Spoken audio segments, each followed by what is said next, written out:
And now, Faux Fiction Audio brings you another case from the spiral-bound and sticky note files of Mickie McKinney, Boy Detective. Mickie McKinney, that mini-mystery man, solves the cases that plague the halls of Maple Ridge Middle School with his trusty partner and friend, Sam Hayes. No pet or project too lost, no cafeteria food too mysterious, no case too small when Mickie McKinney is on the job. The name's Hayes. Sam Hayes. I'm a sleuth. A peeper. A private eye. Do I really have to do all of this? Kind of a mouthful. Come on, we gotta set the scene. This isn't setting the scene. This is a Shakespeare monologue, McHamlet. It's one page. Look, let me do the intro. You cue the jazz. Sure thing. Hit it, Leon. McKinney here. Mickie McKinney. You give up a lot to wear your detective's hat just so. To stand out in the crowd is something other than a part of the huddled masses. To be the solution for every client's question like, where is my cat? Is that real beef casserole? Or help me find my missing bike. I have answered these questions as best I can with a steely resolve and hard-boiled demeanor that brooks no argument. But in choosing to follow this rambling road not usually taken, I've had to make do with only myself for company. Which leads me to the present with its strange turn of events. For the world I had known for so long had been turned on its head. And I'm not just talking about the opening monologues. My solo act had become a duo, as I had gained 5'2" of sass and fatigue as an assistant to yours truly. Partner. Right, I forgot. Regardless, the paper sign on the door now read McKinney and Hayes Investigations, and would continue to do so, until the janitor tore it down. Again. It was the case that had started Sam's first week with a bang that had brought around this partnership of sorts. You almost done? Though, considering how well we were getting along, our alliance was looking to be shorter and shorter by the minute. The week didn't start out that well. In fact, it all went downhill the moment I showed her the office. This place is a dump. Dump? Do you know how I was able to get this office in the first place? I had to find the janitor's pet parrot. Piece of cake. It was in the air vents. And that bird is the devil in green feathers. I barely made it out of there alive. And to show his gratitude for such a heroic feat, Joe lets you use his mop closet during study hall. Personally, I would have been happy with a gift card. Obviously, on this matter, we differ. Oh, we differ on a lot more matters than this fedora head. We just don't have the airtime to go through them all. Shut up. Ooh, burn. The way things were going, we would be lucky to last until Wednesday morning. And I guess my faithful assistant, I mean my partner, thought the same thing because the office was empty when I opened up on Tuesday afternoon. Which was just as well because if Girl Friday had been there, she would have scared off the client who knocked on the door. Would you be Mickie McKinney? Probably. I don't see anyone else behind the desk. What can I do for you, kid? Well, I heard that you were a detective of sorts. Well, if you heard it, that must mean it's true. Was I mistaken then? Frank, in my art class, said you are good at solving problems. Well, I've got a jawbreaker to pay you with, if you can help me. Well, why didn't you say so? Pull up a chair and tell me what's on your mind. I don't see any chairs besides the one you're sitting in. I must have run off with the sofa. Grab a bucket then. What's your name, kid? Angus MaGee. Oh, that's a name just asking to be mangled. What's that? I mean, what's the angle here, kid? I want you to help me ask the most beautiful girl in the world to the dance next Friday. Ugh, a little melodramatic for this early in the afternoon. Who's the lucky girl? Kailani Groom. Oh. Kailani Groom. Now there was a lady who was as pretty as... Well, leaving aside for the moment, I didn't have anything to compare her to. Angus wasn't wrong in his description. Kai Groom cruised past easy on the eyes and kept going past gorgeous. Or at least, this is the opinion of most of the boys at our school. There'd be no shortage of competition, and I couldn't help thinking that the tragically named Angus MaGee was putting way too much faith in the powers of yours truly. On the other hand, I've always been a sucker for an obvious underdog. Tell you what, kid, you fill me in on what you want, and I'll let you know if it's possible, free of charge. I want her to fall in love with me. What do I look like, Cupid? This is a mop by my elbow, not a bow and arrow. Well, maybe this wasn't such a good idea then. Whoa, let's not be hasty. I may not be much of a hand in the cherub department, but I know a few ways to charm a lady. You ever talk to her in person? Oh, no. I mean, she's so, and I am just a little wee lad. I get the picture. Okay. Well, the Cyrano method is out the window. Maybe you should try writing her a few anonymous love letters to get her attention. But how will she fall in love for me if she doesn't know who they're from? Look, kid, ladies like a little mystery. We'll catch her interest with a few notes, some flowers. Maybe I'll snoop around and find some other things she likes, and then bam! Thursday before the dance will reveal your identity, and you can take your Cinderella to the ball. And this will work? Sure, nothing to it. Listen, Romeo, we do a few days of poetry and candy, and we'll have her in your arms by next Thursday. Oh, thank you. Thank you very much. I'll go get started. Maybe I'll go to the library, look up poetry. Hey, you go do that. I wonder if she likes roses or daisies. Goodbye then. Oh, excuse me, lass. Thank you. Thank you again. You're late. Traffic was a bear. If you'd left earlier, you might not have had that problem. If I'd left earlier, I would have had to look at your face longer.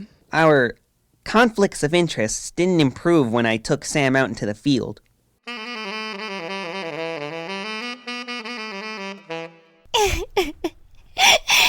the sweetest little bunny in the whole wide world. You've got to find him. I don't know how he got out of his cage. Well, you leaving the cage door open does help. Sam! Look, Ruthie, I'm sure Mr. Fluffy couldn't have gotten far. We'll find him and have him in your arms by the end of the day, or your payment of 2 Snickers bars will be cheerful. Found him. He was behind the bookcase. Mr. Fluffy, you're okay. Oh, you were in so much trouble for running off. No carrots for dessert, mister. Oh, but I'm so glad I found you. Sam, there is a rhythm to these things. Oh, what were you gonna do? Monologue until the rabbit got bored and came out of hiding? There was no way he could get out the door, and the window was locked. The bookshelf was the only place that made sense. You want me to skip the obvious hiding place next time and suggest you check the air vents? Don't even joke. I can't thank you enough. Here, Mickey, 2 Snickers bars. Keep your candy. We don't need it. Sam, what are you doing? Do you know how much sugar is in those things? You're lucky you still have all your teeth. Come on, let's go. You know, if you didn't want yours, I could have eaten it. The next case wasn't any better. There is definitely something strange about this chocolate pudding. Sam, bag a sample. We'll have it analyzed and get the results to you in the morning, Freddy. I'll give you 2 giant lollipops, Mickey. Just tell me, what are those things that are swimming in it? It's larvae. Wait, what now? I got the lunch lady to talk. She said she'd found the package on the back shelf and didn't think anyone would notice. Considering it was sitting up there for a couple years, I'm not surprised. But I ate... Oh, I don't feel so good. Don't worry, you don't need to pay us either. What? No! Thankfully, Sam was challenged to a flag football game around noon, before things could get worse. I took it as a sign to get in some legwork on my own. After grabbing some lunch, of course.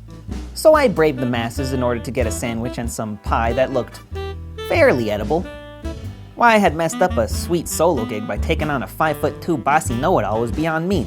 I'd done well for myself with my snoop and peep find and solve cases. There'd been no one to argue with, to share the pay, to bicker over who got the desk, or who got the bucket client chair. In fact, life had been fairly simple. Sorry. Oh, I'm so sorry. I wasn't watching where I was going. That's alright. Neither was I. Hi. Hello. You, need my insurance card, or should we just call this a minor collision? You're funny. Thanks. I don't hear that enough. Can I get you a Coke to replace the one on your sweater? No, it's fine. No, I insist. I'm Mickey. Kailani. Well, everyone just calls me Kai. I know. Pardon? Nothing, I mean... Wait, you're that detective guy, right? You helped my friend Stacy find her cat. Oh yeah, Striped Tabby, Tiger, or something like that. I got 3 words for him. Manicure. I'm not kidding. My shirt looked like it had gone through the shredder by the time I got him out of the tree. He actually could use some help myself. Not a cat. It's more personal. Oh, well, stop by my office anytime during study hall, and I'll see what I can do to help. You sitting with anyone? Oh, yeah, my theater club is over there. Theater, huh? That's something you like? I love it. This week we're studying Romeo and Juliet. It's so romantic. The brightness of her cheek would shame those stars as daylight doth a lamp. Act 2, Scene 2. We're covering that now. Yeah, I must have absorbed it while I was sleeping in English class. Most guys don't absorb anything. Well, here's your soda. Have fun with your theater group. Would you like to join us? No, I got some stuff to do. But maybe some other time. Oh. Okay, then. Well, I'll see you around. Oh, boy. What did I get myself into now?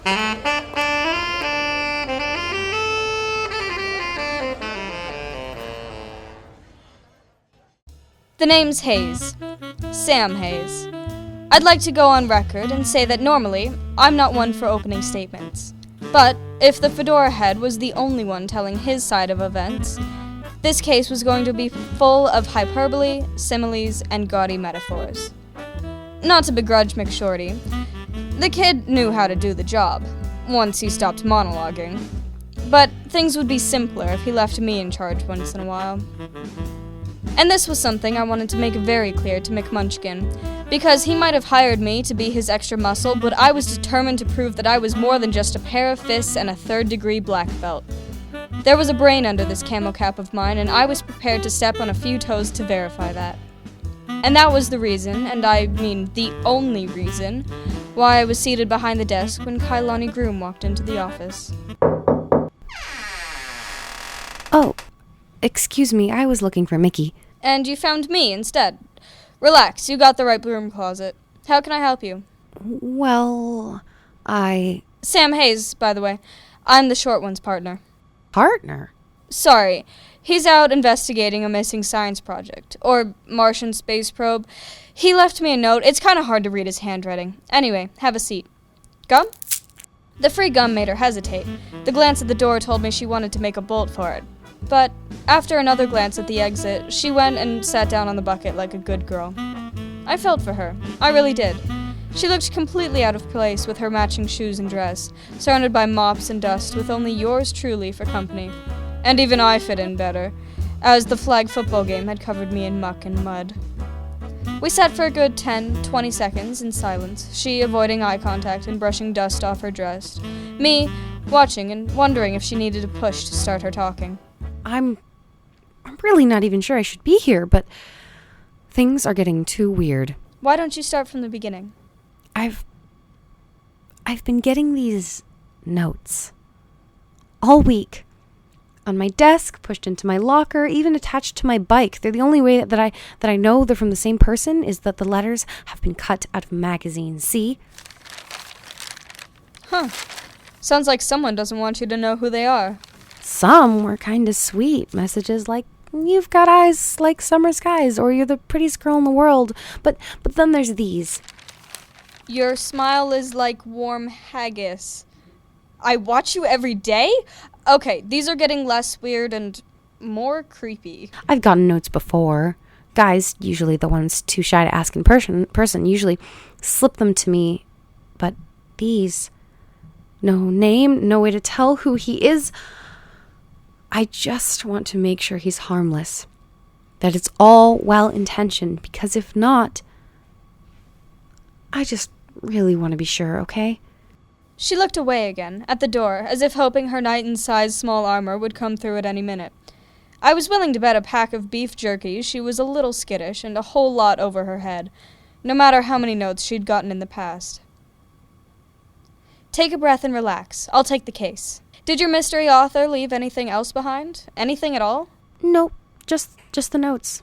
I'm going to need to hang on to them for examination. Also, I'll need your locker number and class schedule so I can start keeping an eye out for anyone suspicious. Of course, I'll write it down. McTiny may want to be paid in candy when this is over. Who? Tom Thumb. My partner. Mickey. Oh, I get it. So here's everything. Come back in a day or two, and I'll brief you on progress. Right. Thank you. I'm so sorry. I have rehearsal right now, and I'm already late. Go. I'll take it from here. I'll see you around. Thank you. And with that, she was gone, with only the smell of gum and perfume to tell me she had been there at all. I started going over the notes, and was still examining them when Mickey came back, 10 minutes later. Oh, what are you doing here? Hello yourself. You find the missing what's-it? The janitor put it in the cupboard by accident. Ah, of course. You got someone who can examine your evidence, right? There wasn't any. The project was... No, not that. Got another case while you were out. We did? I did. So, you got a science guy? Sure, but now might not be the best time to talk to her. Too bad. Let's go. Nobody move! I've got a super soaker, and I'm not afraid to use it. Water is your best defense. Who said anything about water? This baby is full of my specially potent stink spray. One drop, and you'll smell like rotten eggs and gym socks for a week. Has anyone told you that you're a very strange girl? Constantly. Hey, I said don't move. Can I step in before this gets out of hand? Be my guest. Who the heck are you? His girlfriend? Ugh, please don't say that. I just ate. Hey! Sam Hayes. I'm the partner to this bull in the china shop. I'm standing right here. We've actually got a piece of evidence we hoped you could analyze. Yeah, what else is new? You'll keep an eye on him? Scout's honor. All right, what have you got? One of our clients received these. She's kind of freaked out. What do you want me to do about it? You know, look through your microscope. Do some sciencey stuff. Maybe give us a clue to who left it. Sciencey stuff? Clue? Do you have any idea how stupid you sound? I am a scientist, not some magician who can pull your solution out of my hat like a rabbit. This is a piece of paper with letters glued to it. I can give you the paper stock type, the type of glue used, but other than that, I got nothing. Except to guess that whoever did this doesn't want you to know who he is. Doesn't want us to... Oh, no. You're sure you can't do anything else? Come on, Kai's been receiving these creepy notes all week. Kai? Notes? Oh, this is bad. Sorry, I can't even get fingerprints from it. It's been handled by so many people, now I'd be more likely to get a fingerprint from one of you. Excuse me, girls, I gotta go. What got into him? He's always a little weird. At least he didn't break anything this time. Oh, jeez, oh, sorry, burners. Well, thanks anyway. No problem. Stop by anytime. The name's McKinney. If you have figured out the culprit to this little case already, then congratulations. Your mother must be very proud of you, and you should probably check the mail for the next few days, as we'll be sending you your very own Junior Detective's badge. But back to the story. Rule number 1 of the Detective's Handbook. Always protect the client. This can be a difficult rule at the best of times, and though this was clearly not one of those occasions, I was still obligated to do what I could to ensure a happy ending for both my clients. Angus wanted Kai as his date for Friday's dance. Kai had hired Sam to find her author. So long as Angus didn't do anything stupid, there was still a chance for a happy ending after all. If I could get the kid to answer his phone. The name's Hayes. Sam Hayes. Of all the info I had gotten from Kai, the one thing I forgot to get from my client was her phone number, so there was no way to give her the bad news of the lab results. Fortunately, I did have her class schedule, so I was waiting for her early Thursday morning when she arrived for class. What is it? You have news? You found out who it is? Please say you know who it is. Whoa, one question at a time. Bad news. Our science girl wasn't able to help find our author. It's getting seriously freaky now. He threw a rock through my window last night. Oh my gosh. Were you okay? Yeah, I'm fine, but there was a note attached to it that said, I'll never leave you. Look, I know you mean well, but my dad called the police last night after it happened. Just give me another day. I'm sure I can... Oh, no. What's wrong? These flowers outside your locker? Get those away from me. They're actually kind of pretty. Oh, and there's a note attached. Sorry for scaring you. I'll pay for the window. Angus MaGee. Wow, that's a name just asking to be mangled. Well, at least we know he's friendly. Kai? Oh my god, Kai? Somebody help! She can't breathe! Somebody! Hang on, Kai. I'm gonna get you to the nurse's office. Just stay with me. Do you hear me, Kai? Stay with me!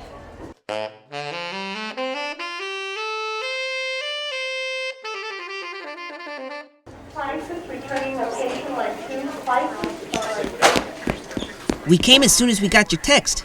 How is she? Who's the +1? Oh, Sam, this is Angus MaGee, my client. This is the little creep who's been scaring Kai? Now, take a breath, Sam. You are dead. You are so dead, your ghost is going to need a funeral. Do you know how long it took to revive her?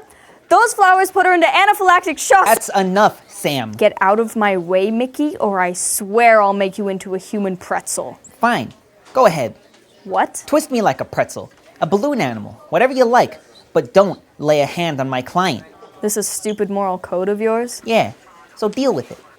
Look, Angus didn't mean any harm. He just wanted to take Kai to tomorrow's dance. He wrote the notes because I said they'd be romantic. He put out the flowers because I told him he'd scared Kai and he was trying to make amends. You want to blame someone for this mess, blame me. And what about the rock through the window? I said in the note I was sorry about that. My hand sort of slipped. You broke a window? Why didn't I hear about this? Well, to tell the truth, it was a little embarrassing. Sam Hayes, Kai Groom is asking for you. We'll be right there. We? Yeah. If there's any chance of us getting this mess straightened out, you idiots are coming with me to apologize. Well, come on, let's go.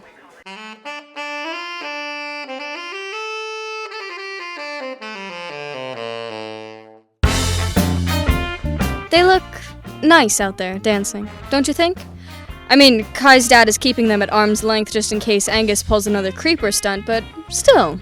Yeah, they look happy. Well, McWistful, going to ask for the next dance? How did you... Please. It's obvious. Oh, well, anyway, that wasn't our job. We were just supposed to help Angus get Kai. And prove to Kai her mysterious author was harmless. I'm glad she forgave Angus, though. If someone had to have a happy ending, I'm glad it was him. And now, boys and girls, as a special treat, an original song from our very own Kailani Groom.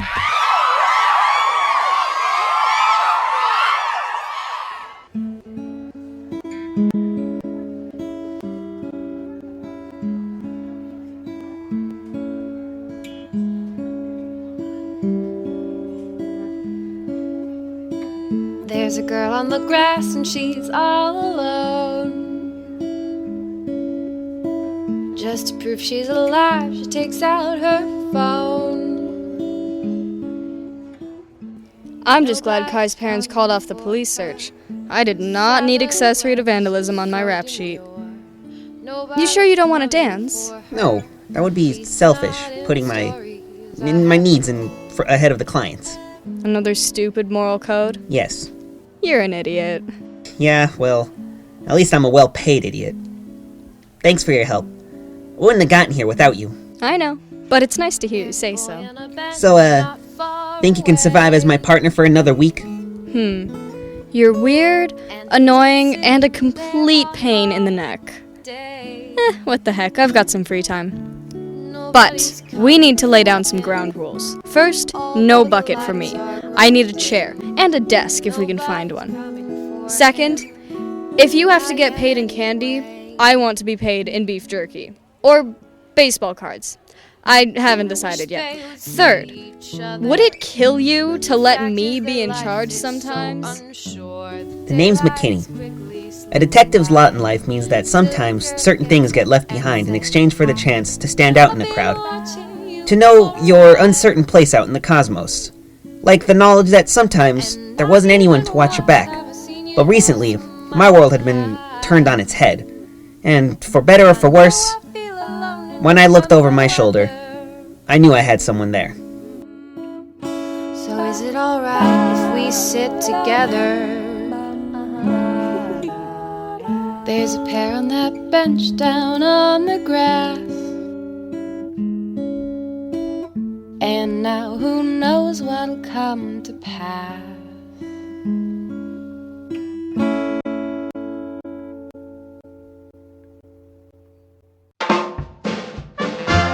Mickie McKinney, Troubles with Teamwork was written and directed by Ruby Fink, with music by Leon Biscara and Hannah Edelson. Faux family cast includes the voices of Lucas Guerrero as Mickie McKinney, Violet Fink as Sam Hayes, Leanne Labra as Berners, CJ Longhammer as Angus MaGee and Freddie, Hannah Edelson as Kailani Groom, Sam Reeder as Ruthie, Nurse, and Mrs. Lewis, and me, Zach Johnson, as your announcer. This recording, characters, and the situations within are the property of their author and creator, and protected by copyright. So until the next case, Faux Fiction Audio says goodbye.